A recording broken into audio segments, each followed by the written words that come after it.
یحسبون الاحزاب لم یذهبوا، ترجمہ کنز العرفان، وہ سمجھ رہے ہیں کہ لشکر ابھی نہ گئے۔ وَإِن يَأْتِ الْأَحْزَابُ يَوَدُّوا لَوْ أَنَّهُمْ بَادُونَ فِي الْأَعْرَابِ يَسْأَلُونَ عَنْ أَنْبَائِكُمْ،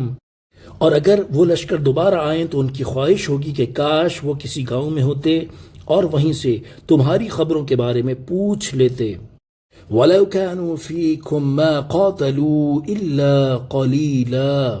اور اگر وہ تم میں رہتے تو جب بھی تھوڑے ہی لڑتے۔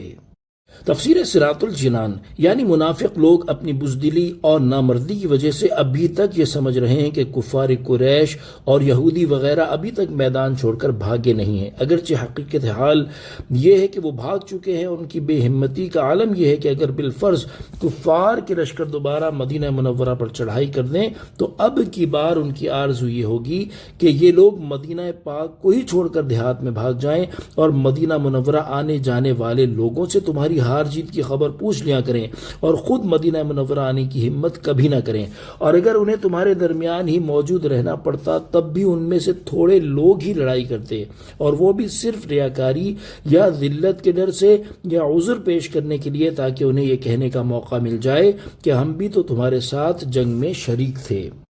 لقد كان لكم في رسول الله أسوة حسنة لمن كان يرجو الله واليوم الآخر وذكر الله كثيرا، ترجمہ کنز العرفان، بے شک تمہارے لیے اللہ کے رسول میں بہترین نمونہ موجود ہے اس کے لیے جو اللہ اور آخرت کے دن کی امید رکھتا ہے اور اللہ کو بہت یاد کرتا ہے۔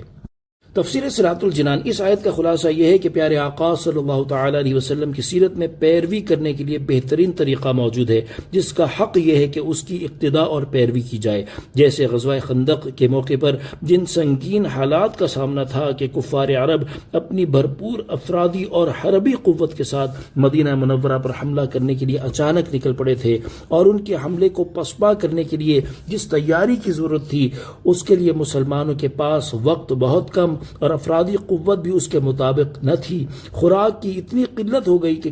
کئی دن فاقہ کرنا پڑتا تھا۔ پھر عین وقت پر مدینہ منورہ کے یہودیوں نے دوستی کا معاہدہ توڑ دیا اور ان کی غداری کی وجہ سے حالات مزید سنگین ہو گئے۔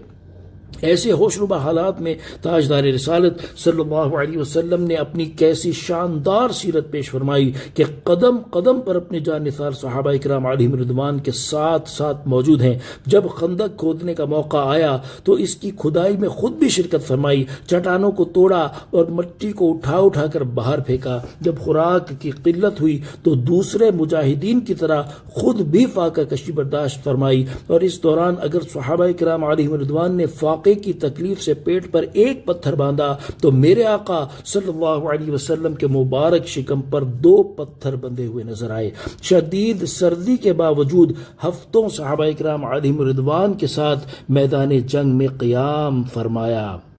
جنگ میں ثابت قدمی اور شجاعت دکھائی، اس میں آنے والی سختیوں کا صبر و ہمت سے مقابلہ کیا، اللہ تعالیٰ کے دین کی مدد کے لیے کوئی کسر نہ چھوڑی، اور آخرکار اللہ تعالیٰ کی مدد سے کفار کے لشکروں کو شکست دی۔ ان تمام چیزوں کے پیش نظر مسلمانوں کو فرمایا گیا کہ اے مسلمانوں، تمہیں چاہیے کہ رسول کریم صلی اللہ علیہ وسلم کی سیرت کی پیروی کرو، اور یہ بات وہ مانے گا جس کے دل میں اللہ تعالیٰ کا خوف، اس کی یاد، اس سے امید اور قیامت کی دہشت ہوگی۔ صلو علی الحبیب صلی اللہ تعالی علی محمد صلی اللہ تعالی علیہ وسلم۔